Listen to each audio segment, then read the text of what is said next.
तो चलिए रुक करते हैं अब सांबा का, क्योंकि सांबा में लगातार कोरोना का प्रकोप बढ़ता हुआ नजर आ रहा है। कोरोना संक्रमितों की जो संख्या है वो बढ़ती हुई नजर आ रही है। सांबा में वजूद में आए 3 और माइक्रो कंटेनमेंट जोन। इससे पहले भी हमने आपको खबर बताई थी कि माइक्रो कंटेनमेंट जोन की संख्या सांबा में लगातार बढ़ रही है और जिले में माइक्रो कंटेनमेंट जोन की संख्या अब 4 हो चुकी है।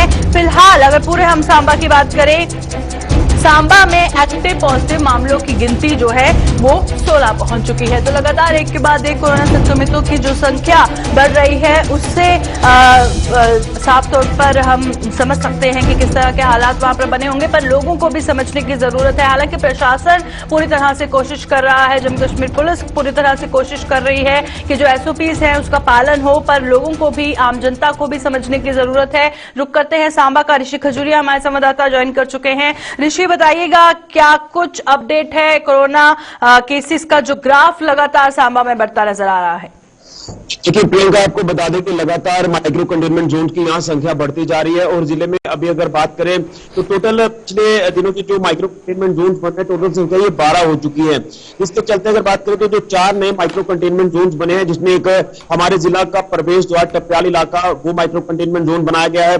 बड़ी मामला के 2 इलाके जिसमें ध्यानसर और काला गेट 4 नंबर जो इलाका है ये बनाए गए हैं 2, और एक बॉर्डर का इलाका ग्लाड इलाका ये भी एक माइक्रो कंटेनमेंट जोन बना है। तो टोटल संख्या 4 जो अब नई सामने आई है, टोटल 12 की संख्या हो चुकी है।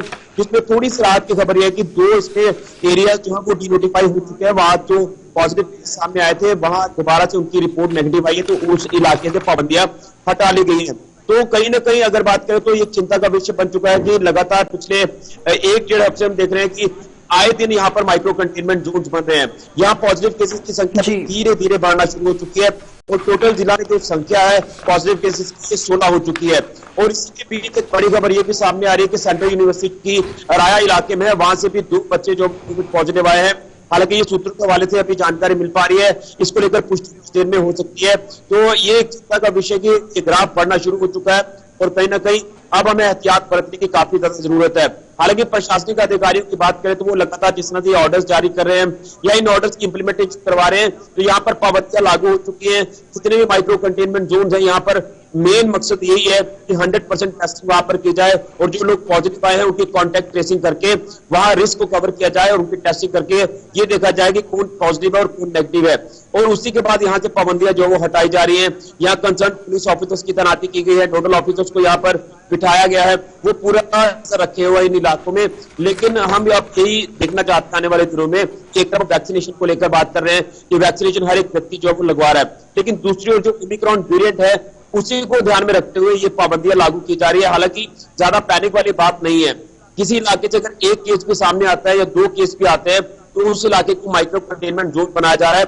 शायद इसलिए यहाँ पर पूरी तरह से व्यवस्थाएं पहले ही बना दी जाएं और जो वेरिएंट है वो आगे ज्यादा ना फैले, तो उसी को ध्यान में रखते हुए ये जो सिलसिला माइक्रो कंटेनमेंट जोन बनाने का है ये लगातार जारी है। बिल्कुल शुक्रिया ऋषि, ग्राउंड से तमाम जानकारी फराहम करने के लिए। ऋषि खजूरिया सांबा से ज्वाइन किए हुए थे और सांबा की बात कर रहे थे कि लोगों को समझने की जरूरत है। प्रशासन एहतियातन तौर पर कदम उठा रही है, पर माइक्रो कंटेनमेंट जोन की संख्या भी सांबा में बढ़ चुकी है और इसी के चलते आम जनता एहतियात बरते, ये मैसेज बार बार एडमिनिस्ट्रेशन द्वारा दिया जा रहा है ताकि जो मामले बढ़ रहे हैं उसमें और गति न आए।